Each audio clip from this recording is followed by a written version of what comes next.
let's go to Peter. Hello, Peter. You are Hey, up well, next, sir. How's it going? yeah. So this is a hand from yesterday. I sent it in earlier today, I think. Yeah, you're the Yeah, guy dude from Toronto. yeah. So it's out of the new room in Toronto. It's Have you called called in the the show Great before, Peter? Great. No, no. Okay. We had a Yeah, guy call in a couple weeks ago, right, from Toronto talking about this. yeah. I think he was talking about it. It's definitely the rake is I think the worst in North America, but the action is good at the very least. Okay. So what size game you're playing? It's a 2-5 game Okay. with a 1K cap, You had loonies in and your we email are too, right? yeah, yeah. I've heard that joke a few times. And we're 3.3K effective versus the villain. All right. So 2-5, 1K, 2-5 Canadian, 1K cap. Yeah, and the villain in this hand, I've played with him for probably 3 or 4 hours.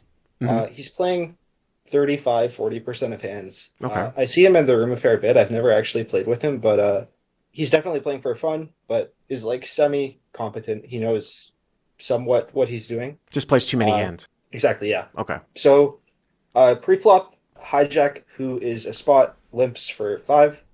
Okay. Uh, a type player goes to 25 in the cutoff. Villain calls on the button, and I 3-bet black tens from the small blind to 125. So 10 of spades, 10 of clubs to 125. Okay.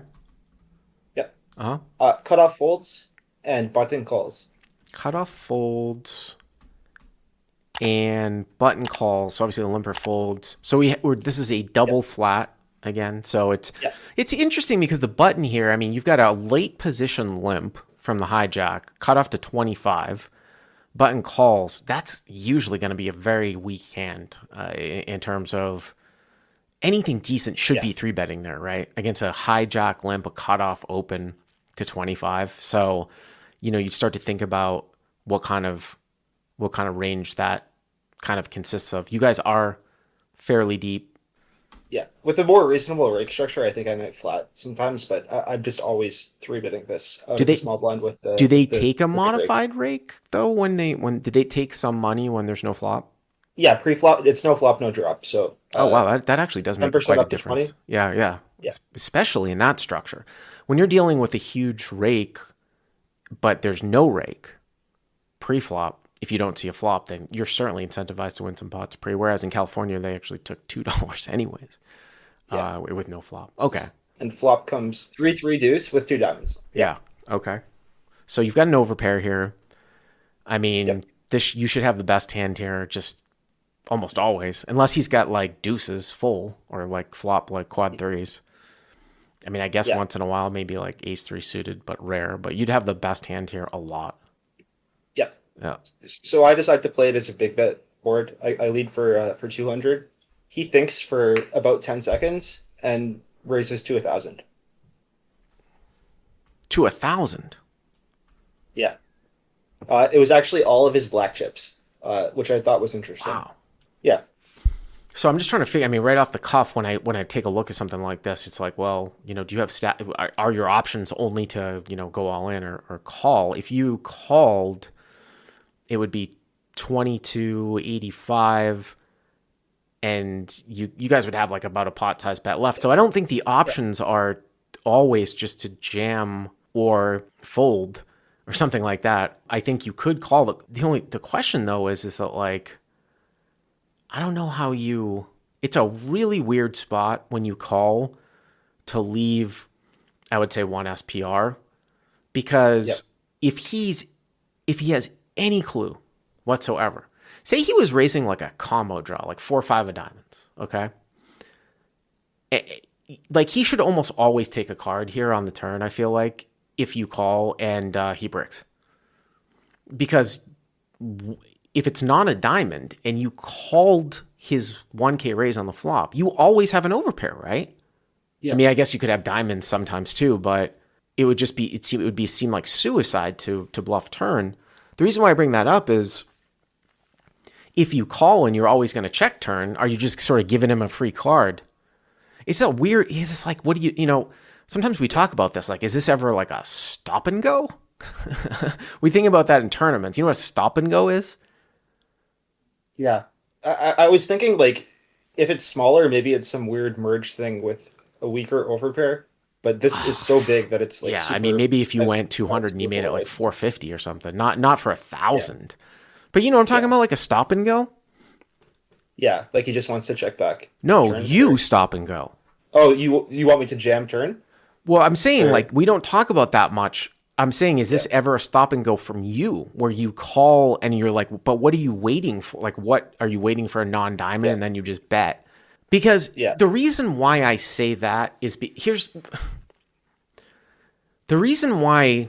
I'm going to try to put this into as easy terms as possible. If you agree with the contentions that I'm about to make, which is if you call, he will. This is like a logic problem. Sometimes we think of like poker as like a if and logic, like philosophy. So follow me here. I'm going to make these premises. If you call, he will always check back the turn on his draw. Okay. And yep, if so there's that. And his hand has a lot of equity against you with 2 cards to come. So you have to have like those 2 premises, meaning like he'll take a card if you call and he misses, but he's not raise folding, he's raise calling, and his hand has a bunch of equity against you, like say like 2 overcards and a flush draw. So if those 2 premises were correct, then probably stop and going would be the right play because you increase your equity by so much if you burn off a card, but you can't let him just check behind. You know what I'm saying? yeah, It assumes that premise that he's always checking behind. I don't know if we can, if those assumptions are 100% sound, but it's a weird spot because you never think that the guy's really going to have like, you're not scared of like jacks, queens, kings, and aces, although I guess maybe once in a great while, that can happen. If, like I said, if he's not a yeah. lunatic, he should have some sort of like, 4 or 5 of diamonds, ace 4 diamond, some sort of hand that's going to be flipping with you. And I guess he could have some value some of the time. But if you call and it's a brick and he jams, I assume you're going to call off or what? Well, that, of course, that would go against my premise that he's Yeah. checking behind on turn. But I ended up calling, and my plan was to check fold a diamond, ace, right. or maybe a king. So you're just going to check call off on a blank on the turn. Yeah, You yeah, that think was he's the going to plan. Yeah. continue to bluff? He felt like kind of an ego player. I'm a younger guy, and I ran up a stack very quickly and then went card dead. So he'd kind of been like needling me, telling me that my money wasn't in play. So I felt like maybe he would try to push me off a hand. I mean, the crazy part of this is like, I mean, I know it seems illogical, and again, these are making gross assumptions, but I suppose you could make the argument that you could call here and check fold a brick turn because you expect him to always check back a draw.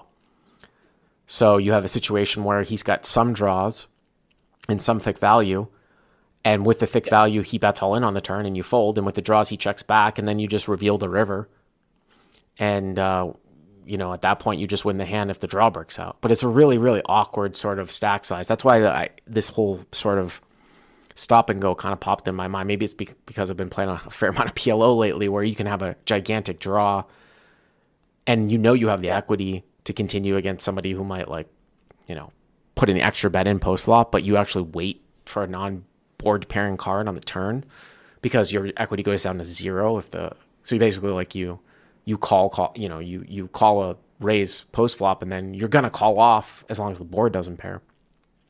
Here, Would you jam turn or go 2 streets? what's that? Would you jam turn or like if you're doing It's stop and weird, right? go? Because you have like a pot size bet left. Yeah, I guess I could go 40%, 40%, but then it's like I'm Yeah, because betting you're enough right you away. don't even know what you're really like. If there's overcards, like he has like queen jack of diamonds, like you know what I mean. Like he's gonna be priced in. All right, so 22.85 to the turn. Okay. And turn is queen of hearts, which I think is a relative brick. Yeah, I was thinking maybe he's only raising nut flush draw, king high flush draw, or the straight flush draws. Well, he really should. Yeah, I mean, he really should have combo-ish types of wheel flush draws and some combo draws, 4 or 5 of diamonds, 4 6 of diamonds, something like that. So, I mean, Yeah, and it is one of these things where like if he somehow had like queen X of diamonds here, I think this might cause him to check back a lot on the turn. You know what I'm saying? Yeah. Instead of having to bluff a stack off. So okay, so you Yeah, check, I assume. yeah, I check, and he thinks for about 5 seconds and bets 1,600, leaving himself or 1,500, leaving himself about 600 behind. So he bet his three purple chips, and he left 600 behind in red, which I thought was pretty strange. Well, I mean, you just treat this as an all in, right? I mean, so he's got Yeah, yeah, 2,100. So it's basically like he's betting all yeah, in. yep, It's really hard. I mean, like I said, you got to make some gross assumptions to call the raise on the flop and then check fold turn.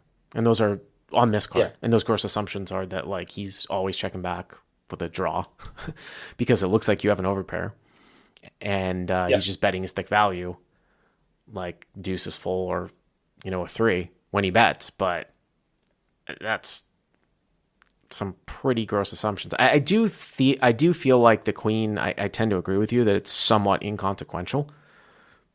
It is another hand that you lose to if you had queen X of diamonds, but I discount that quite a bit, the way that this hand has played out. So, like, I don't I think felt that, like the timing also could rule out a queen. He didn't think for too long. He yeah, just thought maybe 5 seconds. right. Yeah, right. Like, because if he had like queen jack or queen 10 of diamonds, there would probably be more. That's like a pacing tell, right? Bet pacing tell. There'd be more thought. He's trying to figure out what the hell he was going to do. Is he going to check back? Is he going to bet small? Right? It wouldn't be like an inflow bet like he was going to do it anyways. So did you put it in? Check raise all in or Uh, what? I thought for about 20 seconds. His line didn't make any sense to me, so I just put it in. He side calls, uh, and he ended up having ace queen of diamonds, which I was not expecting. Wow. But the river was the 10 of hearts.